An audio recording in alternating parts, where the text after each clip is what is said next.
Garlic. It's a super simple ingredient that we are using, putting on the pan. But sometimes it tastes like sweet, almost buttery, and sometimes it has a really sharpy taste. What is cause it? What is the difference? We could say that method that we are using to cut the garlic could influence on the taste. So today we're going to check how chopping and cutting can affect of this small super ingredient.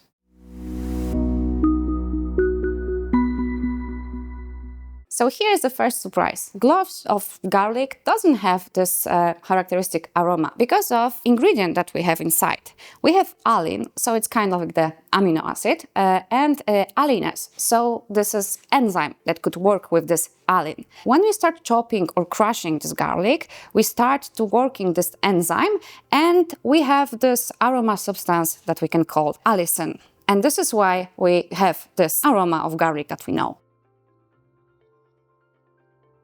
Let's compare two methods that we can use to use garlic at our home. And normally we are using this crushing press because it's super easy. We are just putting here cloves of garlic and using the power and make it crushed. But if we have a difference with the taste and flavor and the aroma that we have here, of course, because enzymes work really fast because we are destroying all tissue. We are damaging every part of these gloves, so we have more allicin here, and also the aroma and the taste will be more intense. And comparing to chopping. Chopping is like a different method. So we are taking just the gloves, using the knives, and just gently, firstly cutting, and after that we can just crush it. Also, we can use it in a different way. We can take these gloves of garlic, little bit crush them, and then chopping, yeah? What is happening? We are gently cutting this tissue of the garlic. So the enzymes have more time just to work with this amino acid inside. So we have a little bit lower amount of allicin, so the taste and the flavor of this cloves of garlic will be a little bit softer. So we have crushing, we have chopping, but also sometimes we can just slice this cloves of garlic. This is a minimal invasive method, I can say, because we are just only slicing the tissue. So still we are damaging the tissue of our garlic, but the allicin is making a little bit slower than chopped, and super slow comparing to crushed garlic. Okay, so besides the method that we described previously, so crushing, chopping, etc., we can use also some additional substances that can influence on the taste of this garlic. And we start with first one. Probably all of us have this ingredient. It's just a salt. It's normal salt that we are using as a seasoning. But when we're thinking about garlic cloves, we are not using the chemistry side of salt. We are using physics, because adding the salt during chopping will be influenced to making the paste and make this tissue of this garlic really minced, yeah, more than chopped one. So let's see. We can just a little bit crush and start to chopping. Then we can spread it with salt.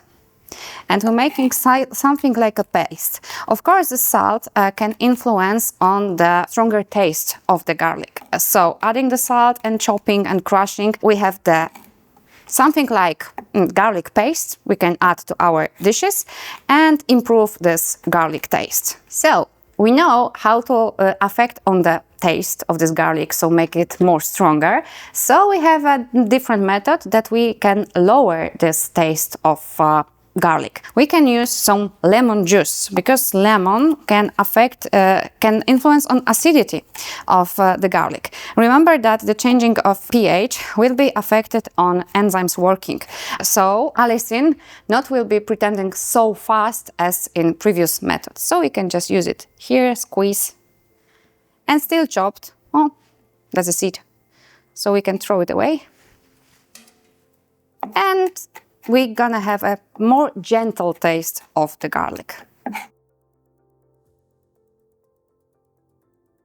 We can use garlic just to aromatize some things like olive oil, normal oil or even yogurt. And now we're gonna check how the form of this garlic can affect on how fast this aroma can go to oil. And we have 5 things. We have whole cloves, cloves cut in halves, sliced cloves, chopped and crushed. And now we are adding the oil and see how fast we can have this garlic aroma in our oil. We need to put this oil for the whole place of this garlic, just to cover it.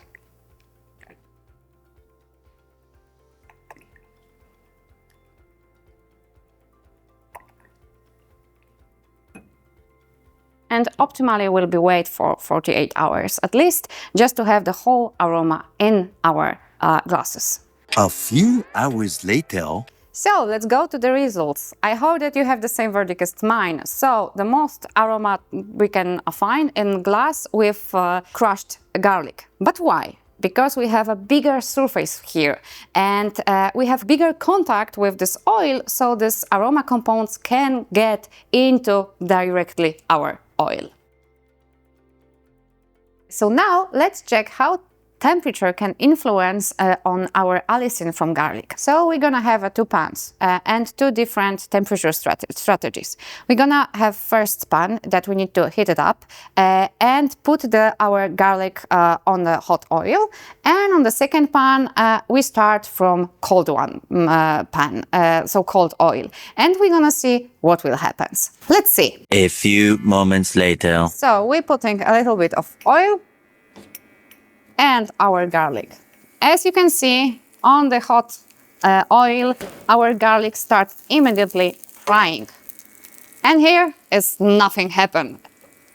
What is happening with allicin? Allicin is temperature unstable. So high temperature for garlic going to destroy it, and this means that our garlic will taste bitter, harsh, and we don't like this taste of garlic.